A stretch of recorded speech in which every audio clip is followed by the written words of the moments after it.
Thank you so much for joining us today for 3 critical mistakes companies make with employee experience software. I'm joined here by my colleague Harz Azmi. I'll give him a chance to introduce himself in just a moment. But just a few quick housekeeping things before we get started. First, of course, we are recording this session. So even though I'd love it if you wanted to take notes, that's great, but you don't have to at all. Of course, at this point, we will share that recording with you after today's session. Another point as well, too, is the idea that we're talking about lots of questions and answers, of course, along the way here. Many of these that we'll talk about, hopefully we'll answer some of those questions for you. But if you can take a look, just that quick bottom of the screen glance, you will see a Q&A down there. Please feel free at any time during our session today to drop in an answer. We may answer that question as we go, of course. Hopefully we'll have anticipated some of those, but any question that you have, any feedback or comments that you'd like to share along the way, please do. We'll either answer them on the fly, of course, or we'll save time toward the end of our session here today. Of course, your questions are what drives the conversation here today, and you can tell already, Harz and I prefer to have the conversation rather than the presentation, so we'll definitely try to keep it interactive. So please feel free at any time if you'd like to chat them privately, you're also welcome to do that as well. But please feel free to drop them in as we go. So with that, I'll go to our introductions here, and I'll turn it over to my colleague, Harz. Thank you, Melissa, and hello, everyone. This is Harz Azmi. I'm the Chief Revenue Officer here at SoGoSurvey. But more importantly, I would say that I have been working in the feedback industry for almost 16 years now, and seems like a lot more than that. In different capacity, in building a feedback form software in marketing and selling, and lately the last few years, I would say, working very closely with many HR leaders, with business leaders across the globe, helping them implement an employee experience software within their organization, and which is what really brings us here today to share some of those experiences. And SoGoSurvey, just in brief, is a company that is an experience management software company. We help our customers do 2 things, which is measure employee experience, as well as help them measure customer experience. And we're one of those companies, very few companies, that actually brings the 2 data together. So, right, you can measure employee experience, you can measure customer experience, but we're also the company that brings the 2 data together to let you know what is the impact of one over the other. And that is what I would definitely talk about Sogo. And I'm really excited about today's webinar topic, because this has really come up as a result of a lot of conversations with many, I want to say, business leaders like you, with whom we have been working, especially this year. So I'm excited and looking forward to starting the conversation soon. Thank you, Melissa. Thank you, Harz. So, of course, my name is Melissa. Melissa correct? From CP. Yes, I do work in HR here as well. My title is Senior Director of Success, means that I work at the exciting confluence of some of the things that Harz was just mentioning, the experience of our employees and the experience of our customers as well, too. So I've worked here for a good number of years, providing consultation and advice, both on the technical aspects as well as the human side of things as well, too. So really excited to be hosting this conversation with Harz here today. And so let's dive in a little further. So our agenda here today is pretty straightforward. I've mentioned, you've seen just a glimpse earlier, framing the conversation. As Harz has alluded to, the fact that one of us is in the office and one of us is at home, there's a lot of things happening in the conversation here. We were joking though, you can see on our pictures, like in that previous slide, you can see that that's really our office. Like those aren't fake pictures, that's really our office too. So it's good to see that it's still doing well. So framing the conversation, of course, is an important part for us to start, because we know coming in with your own expertise to this conversation at a certain point in time in the life of your organization, in the life of 2020 as a year. So the framing is, of course, an important place to start. Next, we'll focus on those 3 critical mistakes as promised, of course. And with those, along with each, we'll see some best practices as well as highlighted features. I should note as well, too, this is not a full, complete, individualized demo for all of you. That would be a really difficult thing to do for a lot of people at once. But we will spend some time on highlighted features, some of the things that we see that help to address some of these problems and mistakes that organizations are facing. So whether you are a client with us, or you use another solution, or you're just in the market looking around, hopefully there'll be some advice and best practices that are helpful for you no matter what. And of course, down at the end there, though, like I said, throughout, anytime at the bottom of your screen, drop in that Q&A, drop in your, well, if you want to drop in an answer too, but mostly drop in your questions as well.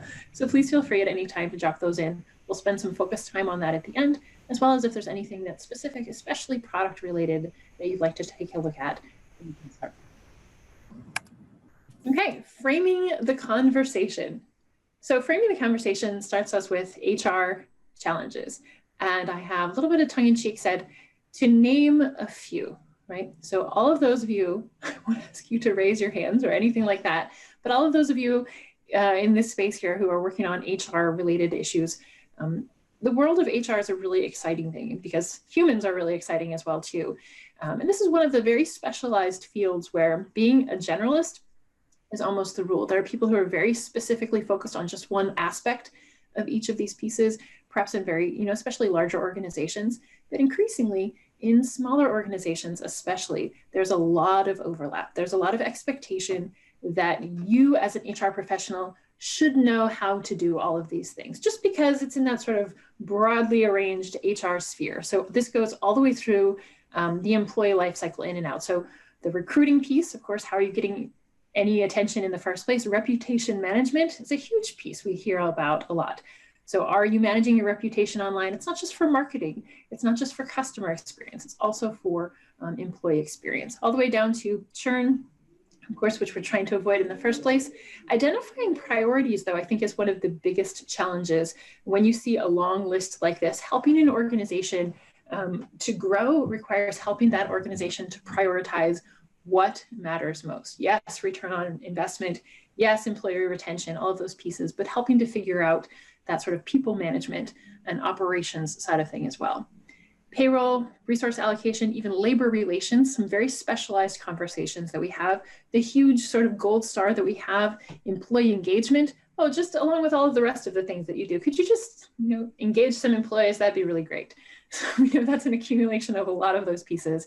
Compensation, compliance, those are a lot of check marks that you, perhaps on this call, are responsible for. Something that people just look to you and say, oh, you took care of that, right? Well, there's a lot of those pieces in the world of HR. I've also indicated here the difference between gathering feedback and gathering candid feedback, right? There's a significant difference to say, does anybody have any questions? And actually getting responses. Sometimes we know that those can be two very different kinds of conversations. And of course, employee retention, that holy grail that brings all of those pieces together. If employees are engaged, if we've checked all of the boxes in terms of the logistics, hopefully that we are not just operating on that checkbox level, but being able to prioritize their experience. So they're going to be sticking around, being productive members of our teams. So with all of this in mind, we look to some sort of solutions, make our lives easier, of course. So there are a lot of benefits, of course, we know, to employee experience software. Automating processes is a huge one. You'll never hear me say for sure, like, take the human out of human resources. Like, that's just never going to happen. People are the most important part of this industry, of this segment of industry. However, automation is something that can really save you a lot of time. Using your human resources, we have this conversation about, is artificial intelligence more useful or is human intelligence? Well, they're different purposes, right? They're different processes that are achieving different goals for us. So when you have a lot of those things, it could be payroll, it could be some compliance checks, those kinds of things. That automating the process really frees you up to be able to do the things that only a real live human could do as well. Systematic data, of course, what happens in real life is when, in the good old days when you're walking through the office and someone would just see you and mention a comment, that's good, useful ad hoc data. But that systematic approach is very often best measured by a system, is better measured by employee experience software or solutions that help you to systematize your processes.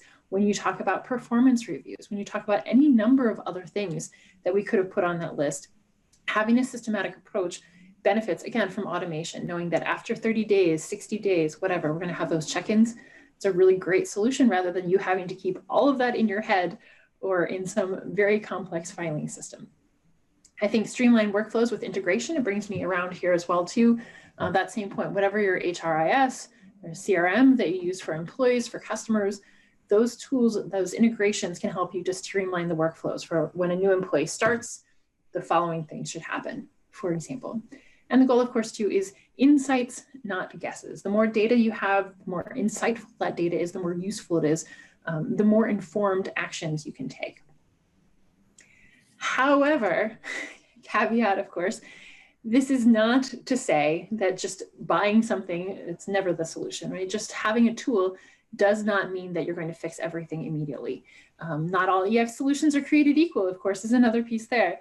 We don't like EX solutions, apparently. It would feel like it should be some of our EX solutions become X solutions.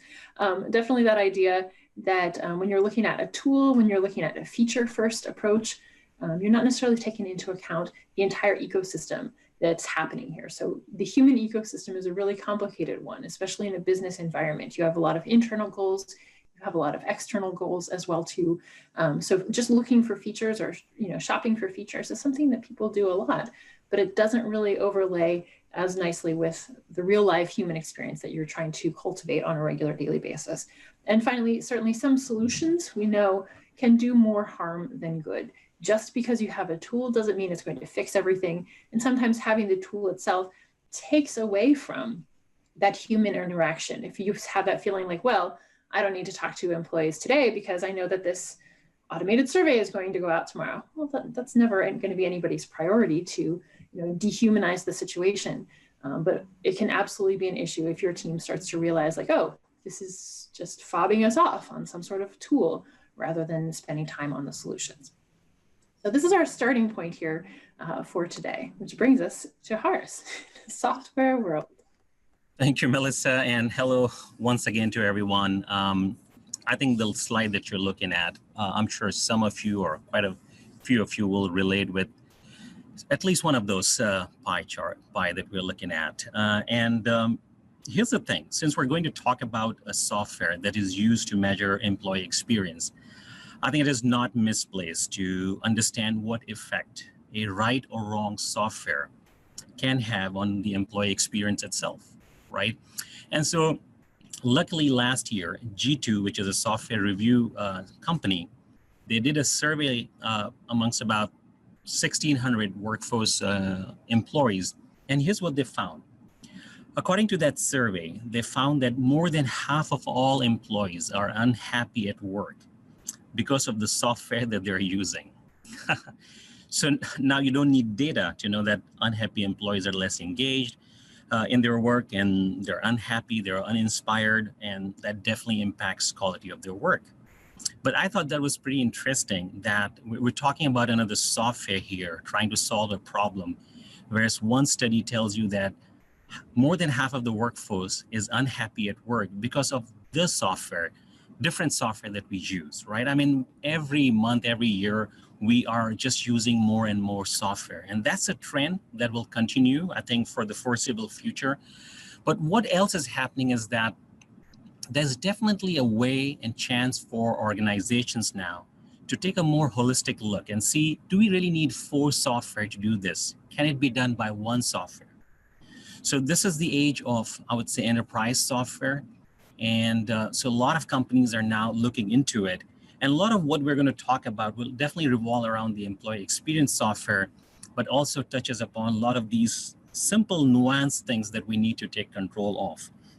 So that's what we're going to talk about. So before we get into the main topic, I just want to quickly lay the context, right? Not that I have to spend too much time. What you're looking at really is the workplace for most of you, for many of you.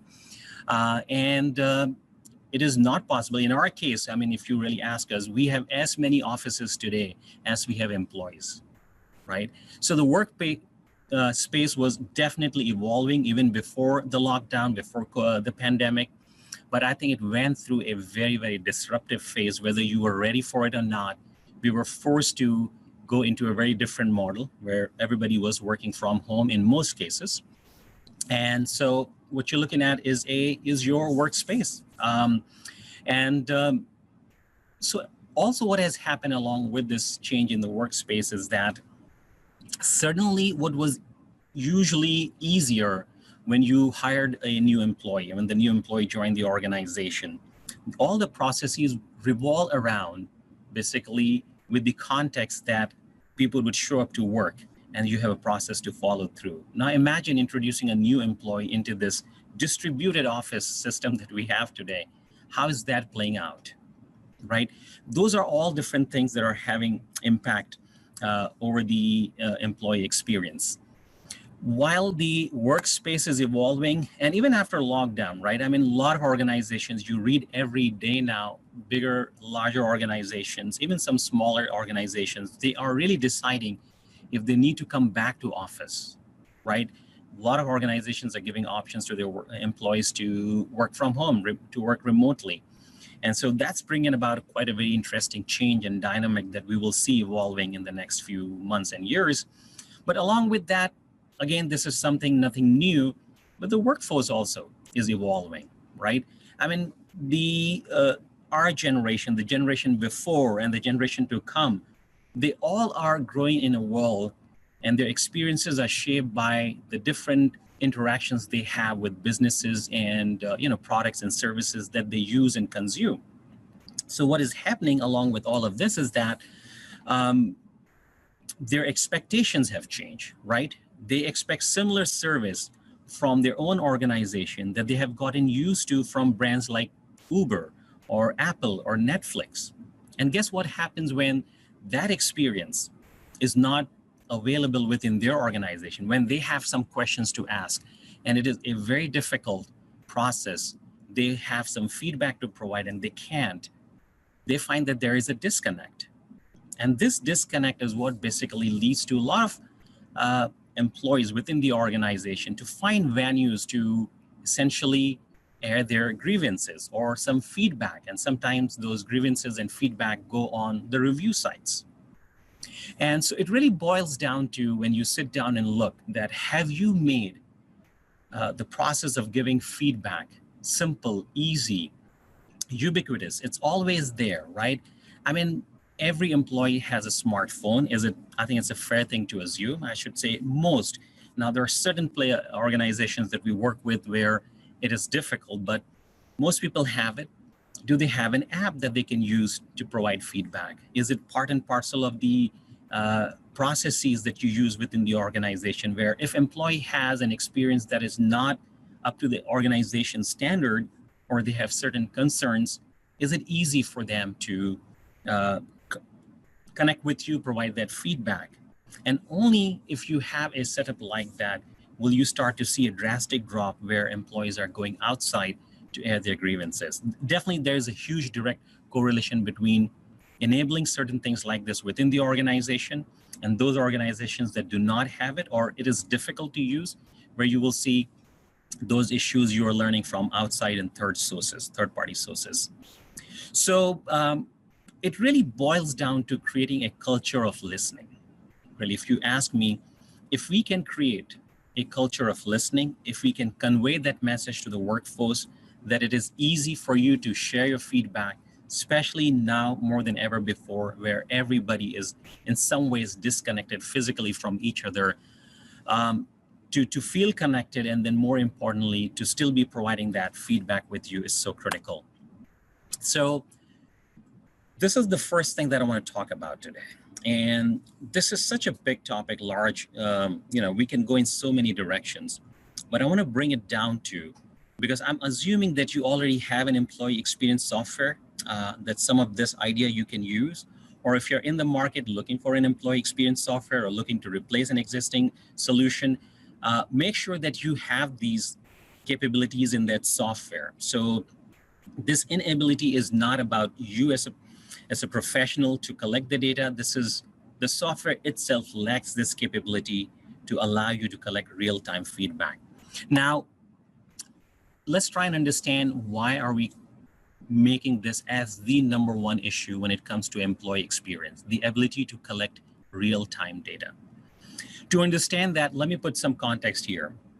In 2018, Gartner did a study with a lot of organizations, and they found out that, so if you're looking at the solid lines, the light blue is the software other than the annual employee survey that the company is doing. And they call it employee monitoring data. I'm not particularly fond of that term, but any employee listening device data where you have an ability for the employee to connect with you, provide feedback, and that's what I think they're usually measuring here. And the dark blue solid line, what you're looking at, companies that are continuously just using an annual employee survey, to measure their employee experience. As you can see, clearly more and more organizations are adopting a more, I want to say, enterprise-wide solutions, and they're listening to employees through multiple channels, giving them an opportunity to be heard at different time and moment. But again, even if you look at it, and 2020 data, this forecasting that you are looking at, I'm going to say that is completely disrupted. Nobody thought in 2018 what 2020 will be like. But even if you look at it, it is fair to assume that almost half, 50% of the organizations continue to use or rely to a very large extent on one annual survey or maybe biannual survey. And that definitely is a big issue. And the reason they're a big issue is that because annual surveys, by the definition itself, they're not frequent enough. And so they do not provide an accurate perspective of the employee experience.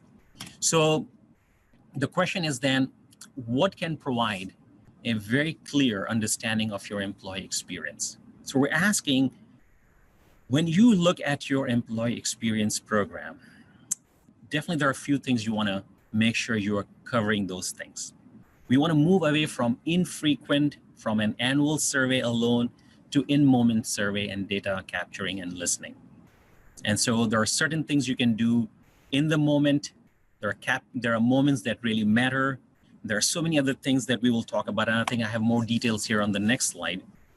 So I want to talk about each one of these, spend the next few minutes to understand, because if you can break down your employee experience program into these 4 different buckets and make sure that your existing software is capable of handling all of these use cases or scenarios that we're going to talk about, then I say you have a good software. And definitely you want to then either you're using it effectively, or some of the things we'll discuss later on, some of the best practices we can bring into these to make it more effective. Now, as we move away from an annual survey, we want to understand what are some of those moments within an employee journey, right? We talk about customer journey, but in the same parlance, if I can talk about employee journey, which starts right from the job application all the way till the exit, right? There are moments that happen that really matter. So the job application is probably the first experience the employee goes through. What was that experience like? And once the offer letter is sent out, the employee shows up for the first day at job, that matters a lot.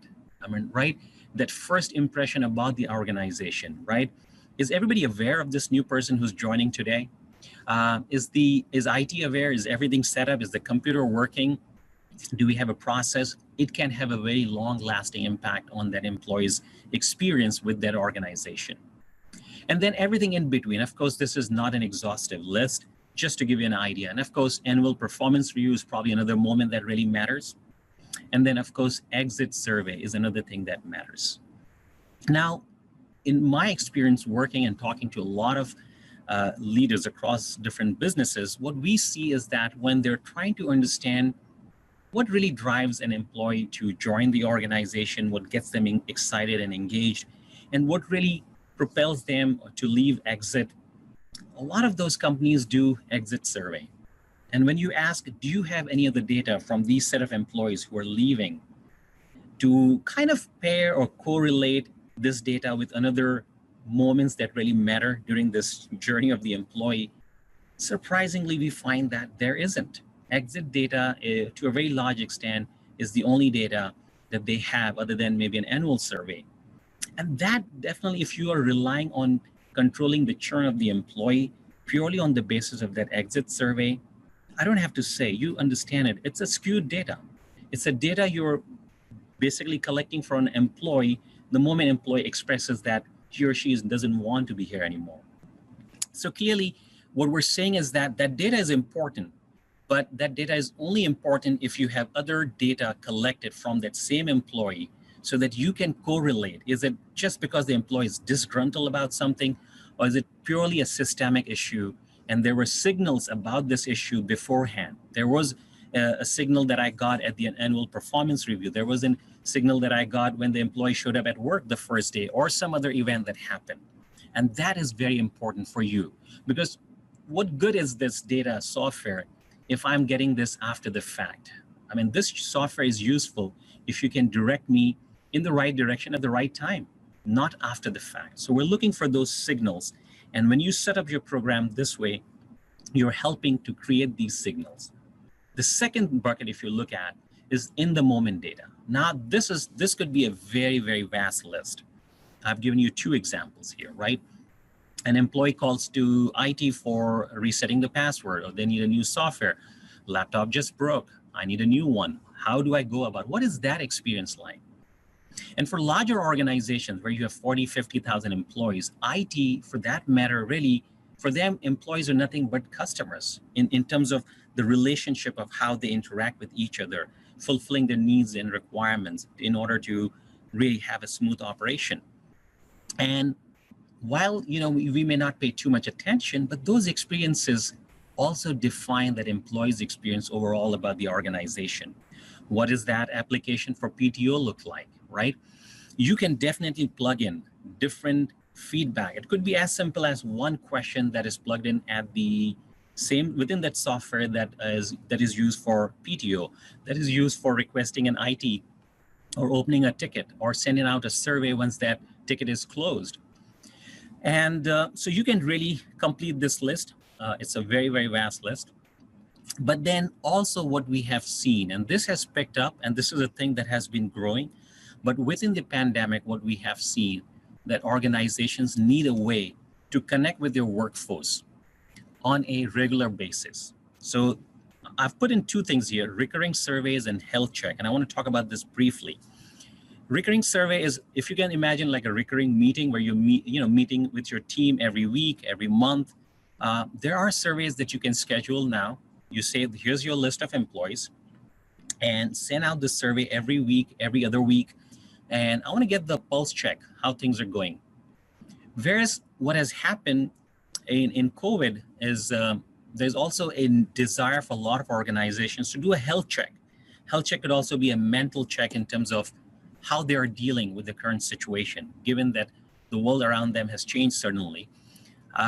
What is the impact of that on the business? And so a lot of organizations are, approaching this from 2 angles. One is, of course, the human side of it, the well-being of the employee and any impact that may be having on the business itself. Now, if you're not using the right software to enable a recurring survey, something that should go out every week, something that should, you want to send a survey every month, let's say, but it's a different survey, you could be spending a lot of time doing just each of these surveys. But the right employee experience software will automate all of these things, where you have to do just once, set up this software in a way, and after that, it automatically triggers the survey at the right time. It knows the time's up, needs to send out these surveys, and you are not actually spending time in managing the software, but literally looking at those signals, looking at the data. And we'll talk about in a little bit how some of those signals are even automated to alert you at the right time. And then while we're talking about an exhaustive list of what we should be doing from an employee experience, I definitely don't want to ignore annual survey. While their importance has diminished, that is not to say they have no importance or role to play at all, right? I mean, if you want to deep dive into a particular topic, if you have been doing annual survey, it definitely has a lot of values. But if that is all you're relying on, then you will have major gaps in understanding some of the things we want to capture as a part of employee experience. So moving on to the next slide, and again, this is something, in fact, I would have Melissa, if you want to talk about this thing, some of the bad challenges and what a good experience software should have. It's clearly black and white. Like, we know there's a lot of gray in between here. And you might be listening to some of these things. Some of those things are like, yes, we do that, we don't do that. To summarize a few of these points, one of the biggest issues in this area, this inability to collect real-time feedback, one of it is that cookie cutter approach. You can see, like, I'm feeling festive for the holidays, so you've got gingerbread instead of any other kind of cookie cutter approach. As delightful as gingerbread cookies seem, it's definitely an issue. When you have that cookie cutter approach, that's what causes the churn, that's what causes the friction. Customization is really the solution that we want to talk about there. It's not just what does it look like, but it's how does it actually work? How can I get the right questions? How can I get it to my employees at the right time? And how can I analyze it in a way that's useful? So avoiding that cookie cutter approach with customization, and the idea of occasional listening. That's a huge issue. If I say to you, yes, I'd love to talk to you, well, really, I'd just love to listen to you. How often do we have it that way around? Usually it's, I'd love to listen to you, but really I'm just going to talk. So that challenge, when are we actually giving people the opportunity? The annual employee survey is definitely a thing. It's not the end all and be all. It's part of a conversation here. And you can see all of these strands from Horace's moments. There are a lot of different pieces. Some of them are in the life of the company, some of them in the life of the individual. But that always on approach tells us that the culture of listening means always being able to pay attention, always being able to collect that feedback at any time and anywhere. So breaking these down into a few pieces here, we'll take a quick feature focus bit here on the next slide. So we're taking a look at the customization here, Horace. On the next slide, we've got customization of the conversation. So first of all, if you're using a solution that doesn't allow you to do branding, what? I mean, it's kind of the baseline level, of course. When we think of customization, we think of how pretty can it be? Absolutely. Of course, it's something that it matters for employee projects too. It's not just that it needs to be for everything that's public facing and then what's internal is just like sort of secondary. When you're building that brand internally, it absolutely makes a difference as well too. But of course, we're talking about not only the look and feel, the appearance, but also the content, the way it functions. When you're talking about, oh, I'm doing an employee study, you already know a lot about your employees. So you have HRIS data, you have some other database or CRM type system where you're collecting all of that. You have the ability to pre-fill answers that you already know. If you know that certain employees work in certain offices or certain departments, you can pre-fill that information in order to be able to, looking forward, segment those results. So you want to know what's the experience like of people who are working in the office versus people who are working from home. You don't need to ask in many cases. You already know the answers to those questions. So when you start to customize based on known information, it shows a level of respect, of course, for your employees that you're not just asking, dear Melissa, what's your name? Like, it's a really awkward conversation to have to say, I don't actually know you, my employee. It creates a negative impression and it hurts response rates and a lot of other issues. It hurts the relationship and the trust that you're trying to build. The other thing that you can do, though, once you have that customized information, of course, it's to set up logic so that if you are a manager, you see different questions, or if you do work in a certain office or in a certain team, you have specific questions that cater to your experience, that ask you questions that only you can answer, frankly, and it only makes sense to collect data from the people who can answer the questions best. So customizing the conversation is something that is critical across no matter what aspect of the solution you're looking at. The other piece that we talked about here on the next slide is continuing the conversation. So the idea that it's not just a one-off, it's not just, oh, when I feel like it, I'm going to ask you how you're doing. That idea of that pulse check that Hars mentioned earlier, whether it's the mental health check or how things are going, what your key questions are that you're asking over time, this idea of a systematic approach to keeping the conversation going is important really for pulse checks. It's something that we do here internally. We've done, I don't want to tell you how many weeks. It seems almost ridiculous for the number of weeks that we've done. This is the 36th week, I can just tell you, that we've had these pulse checks. And they're interspersed with other conversations that we're having as well too. But we figured out early on that it was really important to be able to have this regularly scheduled opportunity. Not the only conversation in town, of course, but a regularly scheduled opportunity to be able to say, how's it going? Just a clear basic metric question, how's it going? And then over time, we've evolved that. We've figured out, is this about your job or is it about things personally? Are there other things that you want to share along the way? So you can still customize that conversation while maintaining that recurring metric over time. And certainly you could do automated delivery, set reminders and expiration, so you get the freshest data all the time. When you're looking at those key metrics over time, you can really start to see, well, I can tell you when you're looking at our data, working from home, people were really excited at the beginning. And then of course, we've got some ups and downs ever since then. So no surprise. Here we're looking at, within our EX tool, the idea of this survey, the automated schedule of the rest of the year. Imagine if all of your pulse checks for the rest of the year and all of your key dimensions would be taken care of. That would be great. Sit back, watch the data come in as well too, but knowing that that's not the only show in town. There are other opportunities for conversation. Which is where we come to the next one, of course. Anytime, anywhere, whether people are asking you for feedback or not, you certainly have the chance to deliver that feedback. What you're looking at here is an example of SoGo Connect, which is our closed loop feedback management system. So if you want to call it ticketing, you want to call it case management, the idea is if I reach out, someone will follow up. So you're able to, with this solution, to collect feedback from across different channels, whether it's email, news from your website, wherever it is, and be able to make sure that you've automated a system in place so that the right people get notified right away as soon as that information comes in. You do all of your collaboration internally with the goal, of course, as improving service. So from HR, of course, we are in the business of taking care of everyone, making sure that everyone is doing well, has what they need to be successful, is supported, feels productive. So that customer service oriented approach, that voice of the customer, is definitely an internal thing. The human resources function is very much being of service to humans, but definitely so is the goal of every other department, we hope, internally as well. So that internal satisfaction with departments, sometimes that's a very specific study, but here this is the real-time opportunity to be able to track and find out how's it actually going in those interactions. Are we actually closing the loop? So turn back to you, Horace, for the next step in the process. Thank you, Melissa.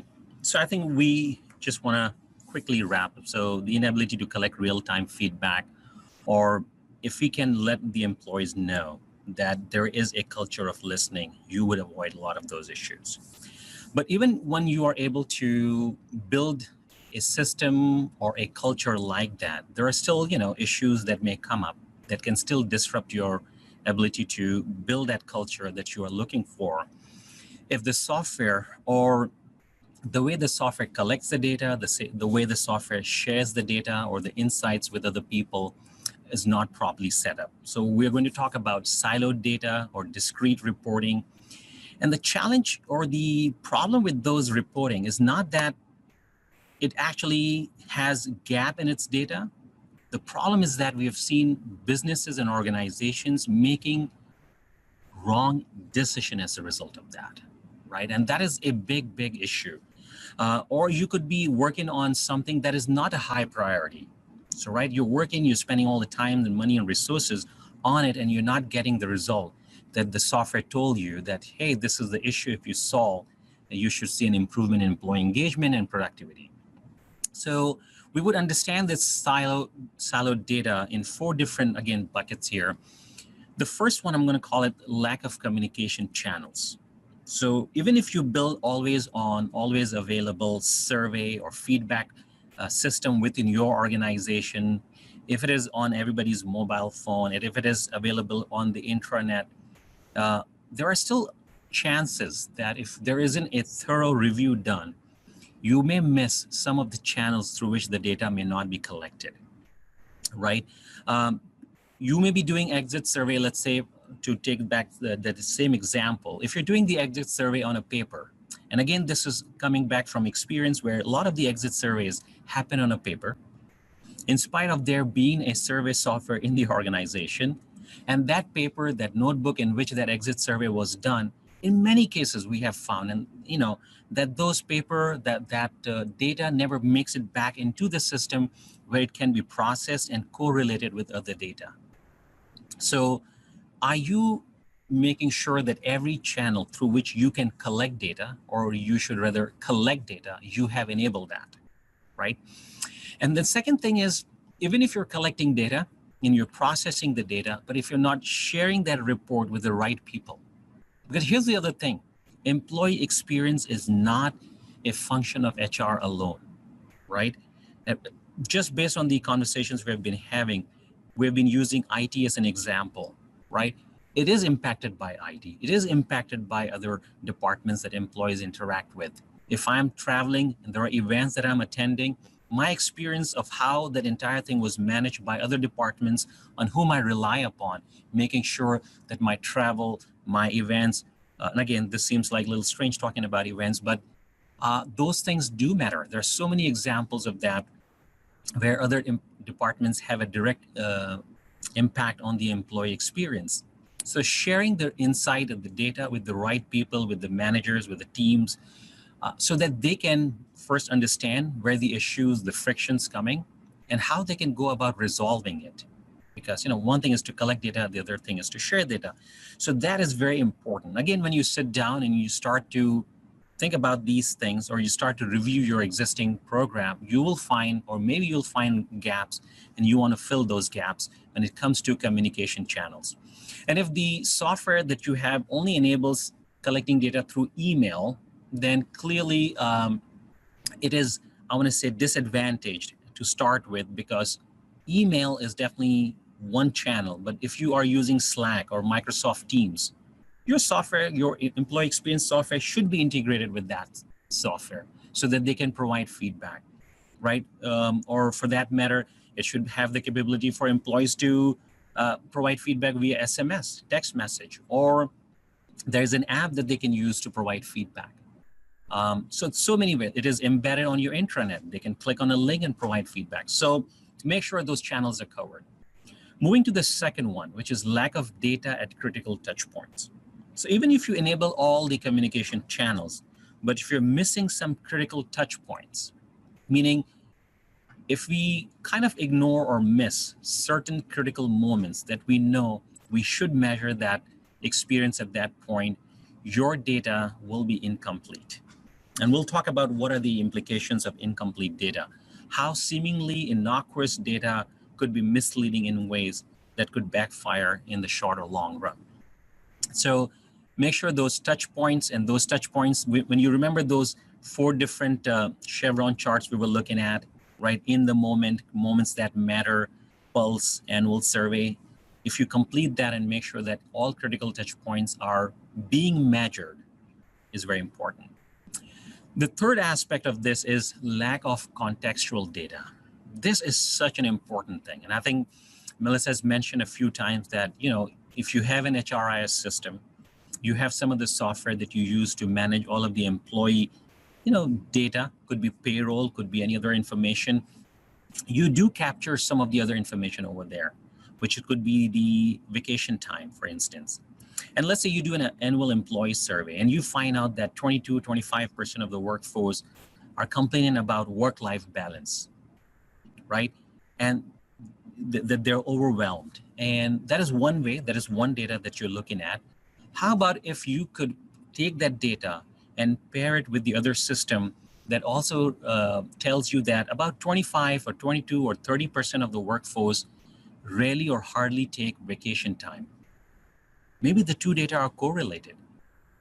So the moment you pair the data with some other contextual data, certainly there's another light that is thrown at that, which will guide you now into taking action, which would be very different than if you were to simply rely on the fact that 1 out of 4 of our employees are overwhelmed, overworked. They have complaints about work-life balance. Maybe all you need to do is promote and tell people to take time off. They have leftover vacation time. And if you look at globally, America, unfortunately, is one of those countries where we do not take vacation time as seriously, I should say, as we should. But it has context. So that context definitely matters. And it plays a role in many, many examples that hopefully we will see up ahead. And then not to forget the historical data. Now, if you don't have a program in place, the data you collect today will become historical data tomorrow. And so if you have historical data, in most cases, what we have seen is that software, once that survey is done, once that data is collected, once you've used that report, hardly you rely on that data to guide you into the future. A good employee experience software will guide you based on the emerging trends, based on the trends that are emerging as a result of different data points being covered across different time period now, right? So for example, you do your employee engagement study and you find out that your employees are 65% engaged, right? That means 35% are not engaged or disengaged. Is that a good data? Is that a good engagement score rather, or is it a bad engagement score? And if you have the historical data, certainly you realize that you rely on that data to guide you. If last year you did the same study and you found out the engagement score was 70%, then clearly it's a moment of concern, right? This year, employees are less engaged than last year. What has happened? But if that same number, last year the data was 55, wow, it's a moment to rejoice. So certainly, because of the historical data, the interpretation of this year's data certainly changed. So you're going on the right path. A lot of companies want to do data benchmarking, and we have our own opinion on that. I don't want to get into that topic right now, but the best way to benchmark, or the best benchmarking you can do, is against your own data. So what was last year? What is this year? And then when you do next year, are you making progress? Are you setting goals for yourself, and are you meeting those goals? If you are, then you are on the right track. You're on your way to creating a workforce that's engaged, that's productive, and you will get there. And all of these four things, when brought together, will give you a complete picture that will not be misleading. Because here's what happens. In the absence of a complete picture, what happens is we start to see what we want to see, right? We're all basically guilty of this issue, of this matter where, and this doesn't just apply to business. I mean, this applies everywhere in our personal life. If you look outside, if you look at politics, if you look at any other, side of our business or of our life around you, you will see that we are in some ways, biased by our own assumptions, or the data that we're looking at is not comprehensive enough. That leaves you enough room for you to make decisions one way or the other. And when you look at your employee engagement or employee satisfaction or employee experience data, and if you can make multiple decisions out of it, it's a moment to pause. I think something is not right. So a software will guide you in a right direction.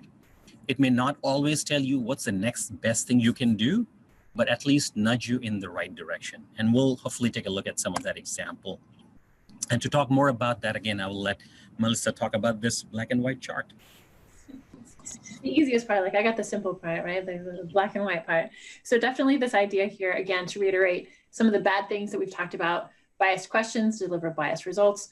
The takeaway, the follow-up, of course, is it needs to be very easy in your platform for you to not only in the platform test, tweak, change anything that you need to on the fly, but also to be able to gather expertise. So whether you're working with a partner, it could be anybody who's helping you to be that critical friend, who's helping you to check for bias. That's something that's extremely important, to be able to run that test data, take a look at it before you even go live. Of course, opening only closed-ended questions isn't going to give you the whole data. Of course, we want to hear from people in their own words. And highlighting low scoring areas. It's definitely something that our eyes are always drawn to, the low score, but we find sometimes that's actually not the right place to take action. That's not the best investment for your resources. So if we take a look at these ones just in a quick succession here, on the next slide, we're going to see text analysis. Text analysis is one of the key features that I would say that helps us to understand a little bit more about what's going on. You see I have use your words. It's something we say sometimes when people are having trouble communicating, and it's exactly that. People can, of course, be people in their language, not just a metric scale, but between sentiment analysis, natural language processing. These are things that you should expect to see in a solid employee experience platform. If you're dealing with the human experience, you need to hear from humans in their own words as well. And the next check here, I think it seems a little play on the word mean here, as in average. When you are looking for opportunities for improvement, if you take a look, for example, in this one here, this is taken from an employee engagement study. So again, the same point that you see, this is the lowest one. So we might find, you know what, senior management, we really need them to get out there and start explaining everything in detail. That's the thing that's going to make a difference. However, just looking at the average score, if we see on the next slide, isn't the whole picture. When you are looking at a true engagement study, you want to know what is the potential correlation? What is the correlation between that item and engagement overall? So a true engagement study, I would say, should help you understand where you can take action to have the biggest impact. Yes, that is a low driver rating, meaning that was a low score. However, it has an extremely low correlation to engagement, meaning even if I spend all of my time ensuring that every one of those decisions gets made by our senior leaders, that's not necessarily going to have a major impact on engagement overall. It could be a total waste of time.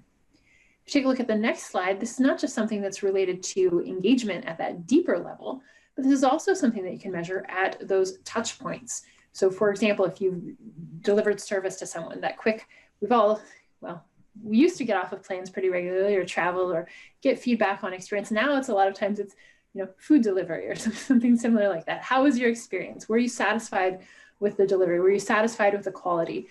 So that key touch point, you also have the chance to do the same thing. So put in that key metric, in this case, satisfaction, find out about each of those constituent elements, the key drivers, because then on the next slide here, you'll see we can analyze those in the same way.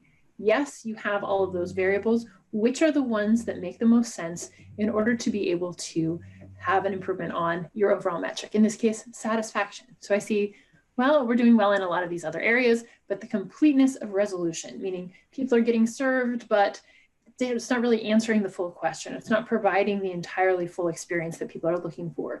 That's the area of opportunity that I have. So whether you're doing an in-depth engagement study or even just quick touch point analysis as well, being able to understand where you have the greatest opportunities for improvement is a key element that you need in any EX software. Which brings us to our last point.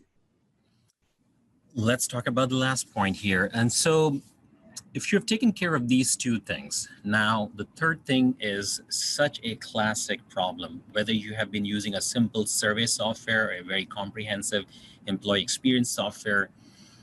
If we do not act upon the data that we get, if there are things that employees are telling that they want the organization to address, if we're not addressing them, then clearly we're setting ourselves up for failure, not only of just breaking that trust, but also having the ability to hear back from the employees in future. So if you're worried about your response rate, your employees are not responding, some of that could be guided by their experience in the past.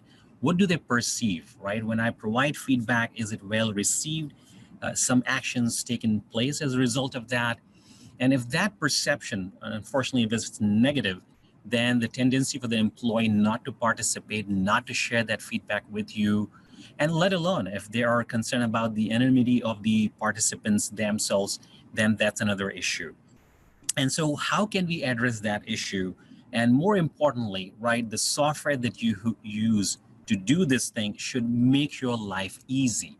It should help you address all of those challenges. So at the very least, the software should be able to give you a list of things that you need to act upon in order to improve the engagement or the experience. And then it should be able to prioritize that list, right? It's one thing to go to an HR manager or a manager and say, here are 25 things you need to do in 2021 or next quarter, let's say. But the other thing could be, here are the 25 things we want to do, and here they are laid out in the order of priority. So the first 5 things are most important, and out of that, the first thing, if you can do immediately, that would have an impact on whatever driver that you're measuring. So this is something simple. A good employee experience software should allow you to whether create a closed loop system where you can open a ticket, or a system through which you can track those issues or create that list in there and have the ability to track how many of those have been addressed. And there are many other things about, that comes around sharing and bringing transparency within the organization. And I'll let Melissa talk more about that. Awesome. So one final black and white slide, and we have some questions coming in, so I'm really excited to see those. So as we wrap up, please do feel free to send in any additional questions. So really excited on those. So on this last point here, actually doing something, that's the key takeaway, right? Again, as we started off by saying, it's not going to be that, software will solve everything. We see issues with low response rates. We see that we don't have enough data. We don't want to expect people to give us information and then not actually do anything with it. So if we just take a glance at the slides that we have here, the first one is on anonymity. Anonymity is a huge, I say it correctly here.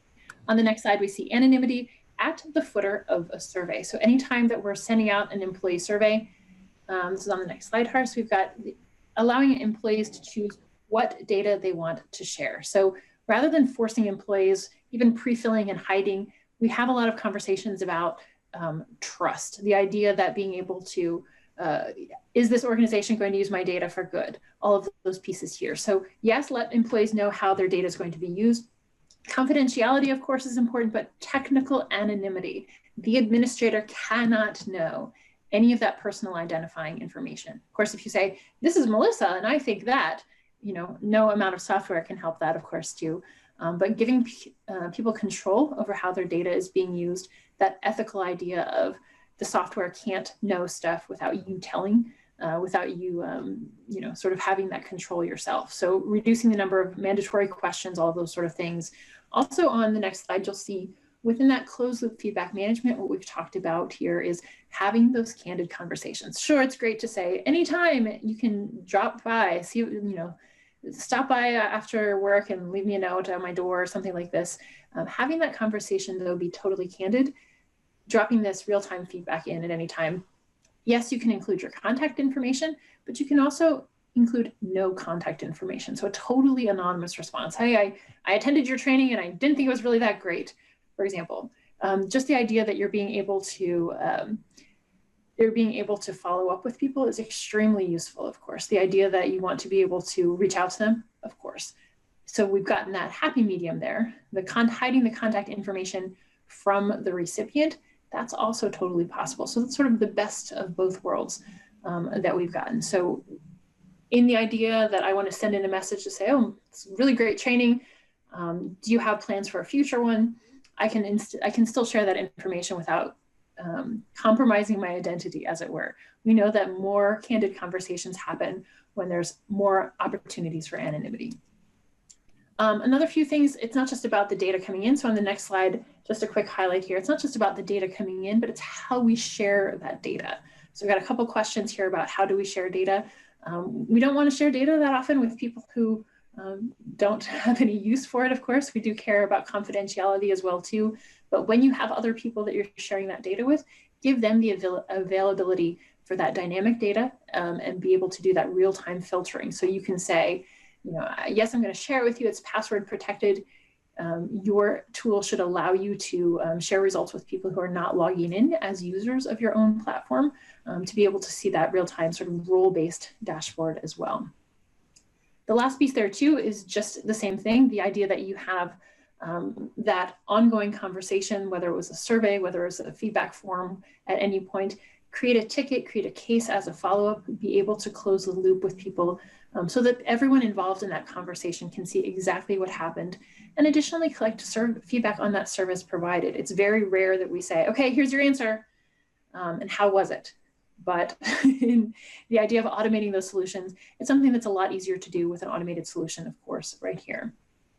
So on that feedback on service, of course, we've got some good questions, a few points here too about, Harsh, maybe you want to take this one briefly about survey fatigue. How often should we be surveying employees? That's a good question, and it's very commonly asked. I think it really boils down to the organization. So fatigue is definitely the first thing that should probably come to mind, especially if we're telling you do more and more surveys. So there is a good balance between the two. Now, there are a couple of scenarios that we want to play here. One is you are scheduling those surveys. Those are distinct surveys that should be going out to employees. You want to make sure that you are not over surveying. And that really boils down to the organization that is conducting it. Now, if you look at those 4 buckets when we're talking about the moments, now, if you have 20 different moments that you feel you can measure, you may start to group different moments under one different sub bucket. Like these are all IT related. So I'm not going to ask every time there is this thing happen. There are 16 things that we reach out to IT for. Can we have one representative of this that can, cover all of those scenarios? So you may want to reduce those number of surveys. But at the same time, the other issue that comes up is, what if I, trigger that instance for which I have set up a survey and I use IT, let's say 20 times this week for whatever reason? Am I going to get 20 surveys now? So a smart software will know that you've already been served a survey based on IT experience once. And you can tell the system, don't send out more than once a week, once a month, once a quarter, whatever the case may be. You can set it up. The size of the organization matters. Depending on really the importance of that touch point can matter. Those can determine the frequency of the survey. Great. And we've got a number of other data points here. I'm just going to highlight a few answers. Sharing data for touchpoints, yeah, absolutely is really great. Share it with the people who can actually do something about that as a result. Anonymity is something you definitely want to have a conversation about with your team. What are your priorities in terms of cohorts of participants? Is it tenure as a department? By office, for example, minimize the number of cohorts of demographic detail you're collecting there so you can improve people's trust and confidence. And what would you encourage, Haris, I'll let you have the last word. People are feeling like EX is something that should be done by people, not by software. What's your final answer here for today?